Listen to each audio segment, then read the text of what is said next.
caminho da ressurreição. Na última semana nós demos início a essa nova série de mensagens. A gente tem visto que a ressurreição de Jesus não foi apenas um fato histórico ocorrido séculos atrás e que perdeu a sua eficácia ou perdeu a sua efetividade ao longo dos séculos. Não. O que nós temos visto desde a última semana é que a ressurreição de Cristo, ela tem desdobramentos práticos, ela afeta a vida de cada um de nós da mesma maneira como ela afetou a vida daqueles homens e mulheres que viviam no século I e testemunharam visivelmente, né, se assim a gente pode dizer, o Cristo ressurreto. Antes da gente avançar um pouco mais e continuar a pensar sobre esse assunto, eu quero convidar você a fechar seus olhos e nós vamos orar pedindo a iluminação do Espírito Santo. Vamos orar? Deus de amor e de imensa bondade, nós louvamos o Teu nome. Como é bom, Senhor, nós nos reunirmos na Tua presença e como é bom a gente ter a oportunidade de, nesse instante, abrir a Tua palavra com o desejo, com a expectativa de ouvir a Tua voz, Senhor Deus. Por isso, Pai, nós te pedimos que o Teu Espírito Santo ilumine as nossas mentes e corações nesse instante e que a gente possa ouvir de maneira muito clara aquilo que o Senhor tem para cada um de nós nesse dia, Senhor. Que a Tua palavra, que é viva e eficaz, fale poderosamente aos nossos corações. E que nós saiamos, depois de ouvir, Pai, essa mensagem, depois de ouvir a exposição das Escrituras Sagradas, sejamos fortalecidos, tenhamos a nossa esperança renovada, sejamos desafiados, Pai, a viver de uma maneira que honre, que engrandeça o Teu santo nome. Em nome de Jesus nós oramos. Amém, Senhor. Amém. O medo intenso, muitas vezes, é paralisante. É claro que, até certo ponto, o medo faz parte de sistemas internos de preservação da vida. Existem situações onde existe risco de morte iminente. Então, é natural que o medo esteja ali e que seja fundamental para que nós não tenhamos atitudes inconsequentes. Por exemplo, se você se aproxima da beira de um penhasco, da beira de um precipício, naturalmente vai surgir uma voz interior que vai te alertar e vai apontar para você, né, o seu nível de tensão, de medo, de angústia vai começar a aumentar e você vai se sentir desconfortável ao se aproximar daquela beirada. De maneira que essa voz interior vai dizer para você algo do tipo, não se aproxime, olha, cuidado, você está indo perto demais da beirada. Essa decisão de dar mais um passo pode ser perigosa. Essa decisão pode trazer riscos para a sua vida. Não se aproxime. Então, o medo, até certo nível, até certo ponto, faz parte de um sistema interno de preservação das nossas vidas, né? E nos poupa, nos previne para que nós não tenhamos atitudes inconsequentes. Contudo, existe um tipo de medo que não traz benefícios. Muito pelo contrário, existe um tipo de medo que só gera agonia interior. Um tipo de medo que gera paralisia. Talvez você já tenha se sentido assim pelos mais diversos motivos, né? Ou por motivo dos mais diversos da vida. A verdade é que nós vivemos num tempo de medo. Me parece que a gente vive um tempo marcado pela realidade do medo. A gente vive em meio a uma pandemia de níveis globais, uma pandemia ainda fora de controle, não existem medicamentos com 100%, né? A gente tem a expectativa de que dentro em breve a gente tenha medicações com 100% de resultado positivo, né, para curar essa doença, mas hoje nós não temos controle, não sabemos exatamente como essa doença funciona. Isso naturalmente faz com que as pessoas se sintam amedrontadas.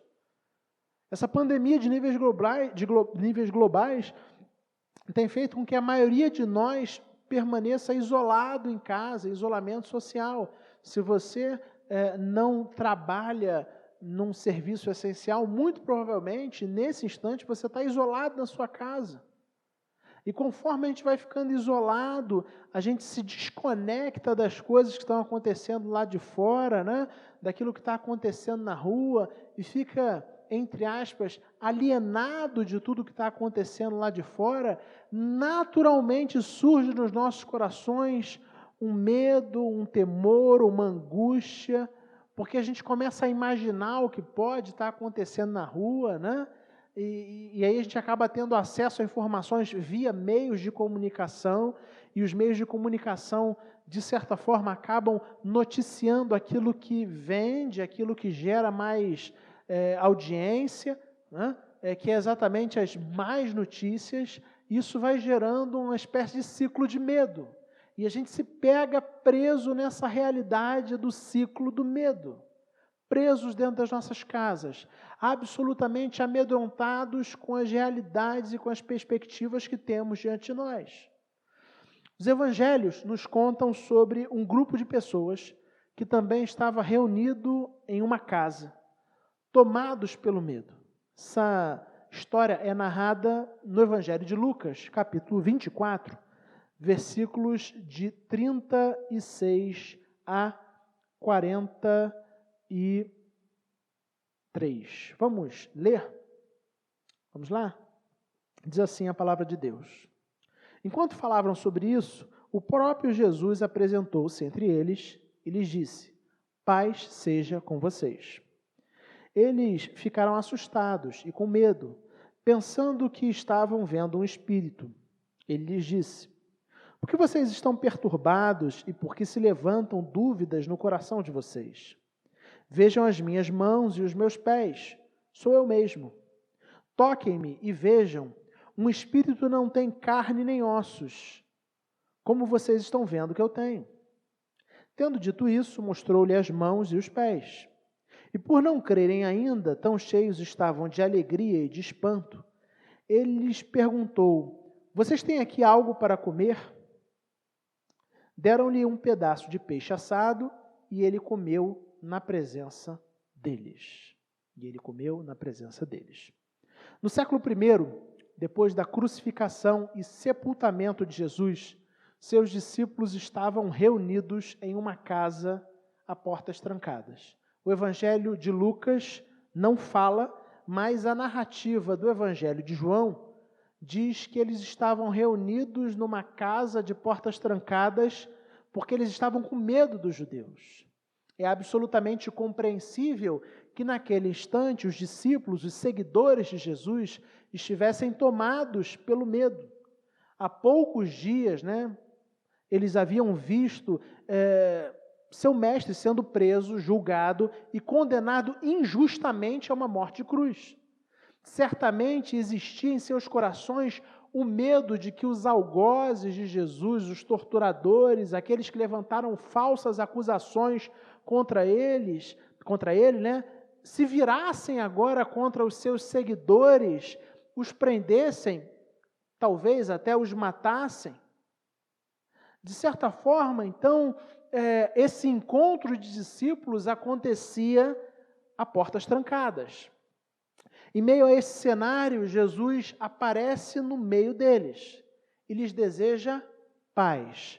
Paz seja convosco. A presença do Mestre, apesar das portas estarem trancadas, aponta para o fato de que, na sua ressurreição, o corpo de Cristo tinha algumas propriedades diferentes, mas ainda assim era um corpo, como nós veremos na continuação da narrativa nos versículos seguintes. A reação dos discípulos, então, é descrita no versículo 37. E vejamos o que o versículo 37 nos diz. Como é que foi a reação dos discípulos frente à chegada de Jesus, e a saudação de Jesus. Versículo 37 nos diz: eles ficaram assustados e com medo, pensando que estavam vendo um espírito. Então, pensem bem. Os discípulos já estavam tomados pelo medo dos judeus, como nós vimos anteriormente, reunidos numa casa a portas trancadas.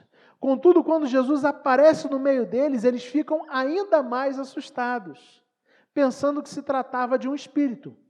Afinal de contas, pessoas como eu e você não têm a capacidade, não têm o poder de atravessar portas trancadas. Embora a notícia sobre a ressurreição já tivesse chegado até eles, os discípulos ainda não tinham muita clareza do que realmente havia acontecido. Nós vimos na semana passada, os textos anteriores, construindo uma narrativa mais cronológica dos acontecimentos posteriores à ressurreição de Jesus, que as mulheres vão ao sepulcro de manhã, encontram um sepulcro vazio, correm para avisar os discípulos vão com elas, veem um sepulcro vazio e vão embora. Maria Madalena permanece ali.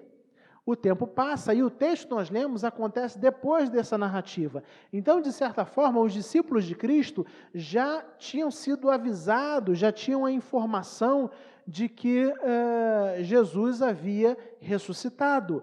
Contudo, eles não tinham clareza do que realmente tinha acontecido. Muitos deles ainda não tinham nem encontrado o Mestre. Por isso, Jesus vai até eles e, num primeiro momento, o medo parece impedir que eles se alegrem com a presença do Mestre. Porque Jesus, o seu Mestre amado, entra na casa, se coloca no meio deles e sauda eles com a paz. E eles se sentem amedrontados, eles se sentem atemorizados. Frente a isso, Jesus pergunta por que eles estavam perturbados e cheios de dúvida. Versículo 38.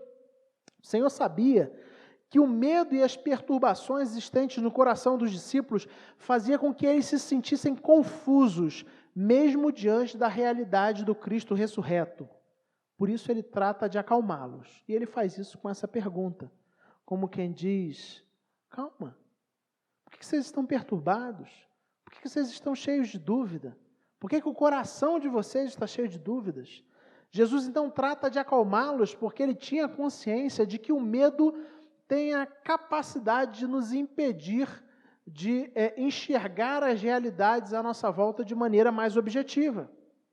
Em seguida, Jesus diz para os seus discípulos olharem e tocarem nas suas mãos e pés, para convencê-los que a presença dele ali era real, que não se tratava de um espírito ou coisa do tipo. Não se tratava de um espírito, mas sim do seu mestre. O mestre que eles haviam visto pendurado na cruz. O mestre que eles tinham visto as mãos e os pés perfurados. O mestre que eles haviam acreditado que haviam perdido. Era esse mestre, era esse Jesus que agora estava diante deles, no meio deles, ressurreto. E por isso Jesus vira para eles e fala: calma, vocês estão atemorizados porque, aqui, minhas mãos, meus pés, toquem nas minhas mãos e nos meus pés, vejam, sou eu mesmo, não se trata de um espírito. O texto bíblico nos diz que a partir deste momento da história, os corações dos discípulos são tomados por um misto de alegria e espanto. É interessante porque são dois sentimentos aparentemente contraditórios. Veja o versículo 41. E por não crerem ainda, tão cheios estavam de alegria e de espanto.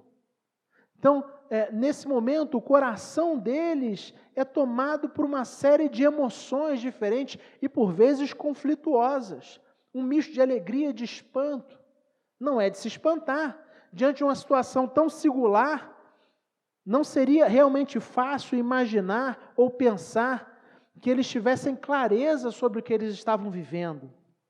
E aí, caminhando para o final do texto que nós lemos, nós vemos nos versículos seguintes que Jesus então pede comida aos seus discípulos e come na frente deles. O Senhor não faz esse pedido porque ele necessitasse de um alimento, mas ele faz esse pedido exatamente para ajudar os seus discípulos a realmente acreditar que o Cristo ressurreto estava ali diante deles. Como nós temos visto, aqueles que creem em Cristo, para aqueles que creem em Cristo, a ressurreição muda tudo. Entenda isso.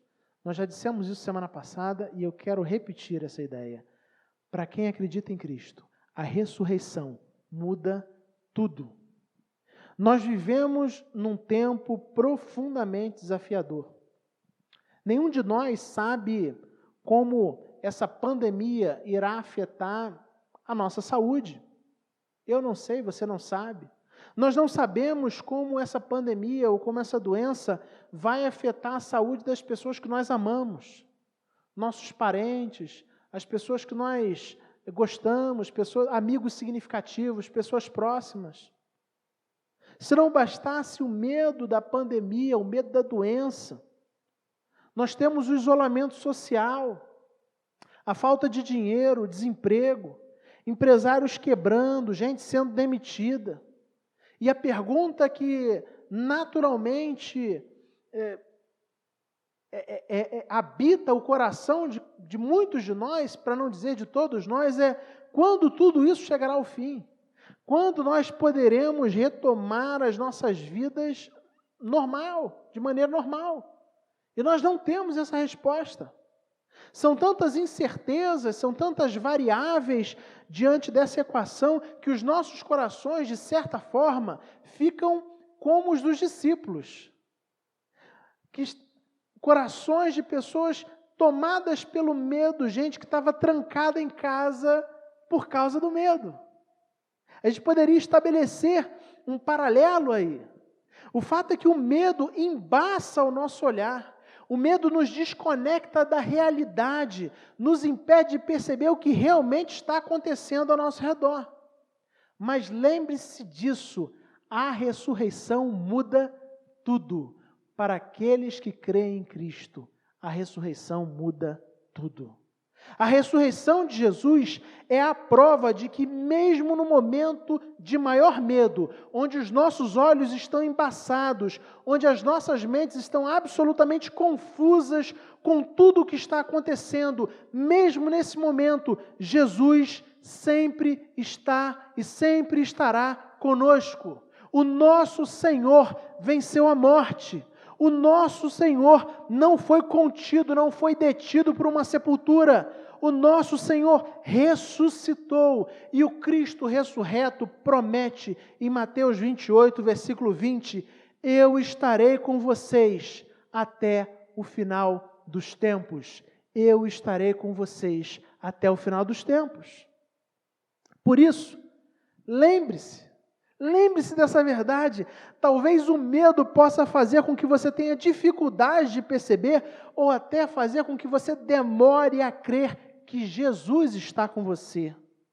Mas o Cristo ressurreto promete que estará ao nosso lado até o final dos tempos. Como eu disse, nós vivemos tempos de medo, tempos de incerteza. Muitos são tomados pela ansiedade e pelo pavor. Os discípulos de Jesus também estavam assim, naquele dia de domingo, reunidos à porta trancada, tomados pelo medo, pensando que talvez, depois de matarem o seu líder, o seu senhor, o seu mestre, eles seriam os próximos, tomados pelo medo. E o medo era tamanho que Jesus estava ali ao lado deles, mas ainda assim eles tinham dificuldade de perceber, de crer na presença real do Cristo ressurreto na vida deles. O fato é que talvez o medo que você e eu estamos sentindo também esteja dificultando a nossa percepção a respeito da presença real de Jesus nas nossas vidas. O medo nos conta uma mentira, a mentira de que nós estamos sozinhos. Naquela manhã de domingo, domingo da ressurreição, quando aqueles homens acordam ainda sem saber da ressurreição do seu Senhor, eles só sentem medo em seus corações. E a notícia do medo era: Jesus está morto, não existe esperança. Vocês estão sozinhos, vocês estão abandonados à própria sorte. Contudo, Jesus não estava morto. Jesus ressuscitou. E a ressurreição de Jesus muda todas as coisas, de maneira que agora eles sabem, eles não estão sozinhos. Jesus não os abandonou. O Mestre, aqueles a quem ele amava, aqueles que tinha sido guia, que tinha dado direção, que tinha caminhado com eles dia após dia nos últimos anos, estava ali no meio deles. Seria fonte de consolo, seria fonte de abrigo, seria fonte de certeza, traria tranquilidade, traria paz. Essa realidade é válida para mim e para a sua vida ainda hoje, queridos. Jesus ressuscitou. E eu e você não precisamos acreditar e não devemos acreditar nas mentiras que o medo vende para a gente. A mentira de que não existe esperança. A mentira de que nós estamos abandonados à nossa sorte. A gente não precisa acreditar nisso, a gente não deve acreditar nisso. Jesus está ao nosso lado, você não está sozinho. Por mais que você esteja trancado na sua casa, talvez você esteja trancado na sua casa sozinho, por não ter familiares morando com você. E eu sei que se esse é o seu caso, esse período de isolamento ainda é mais delicado. Porque eu ainda tenho a oportunidade de ficar isolado com a minha esposa. Nós fazemos companhia um para o outro. E ainda assim é muito desafiador. Mas para você que está sozinho, sem ninguém em casa, só você. Assim como para você que tem muita gente na sua casa, mas que quando deita na cama se sente profundamente sozinho, amedrontado. Eu quero te lembrar dessa realidade do texto bíblico. Jesus está com você. Jesus está comigo. O medo não tem a última palavra. Não acredite nas mentiras do medo. A ressurreição muda tudo. Cristo está presente. Cristo está conosco. É o Jesus ressurreto que promete para mim e para você: eu estarei com você até a consumação dos séculos. Que Deus abençoe a sua vida. Que a certeza da presença de Cristo faça toda a diferença e traga paz ao seu coração nesse tempo de inquietação e angústia. Amém.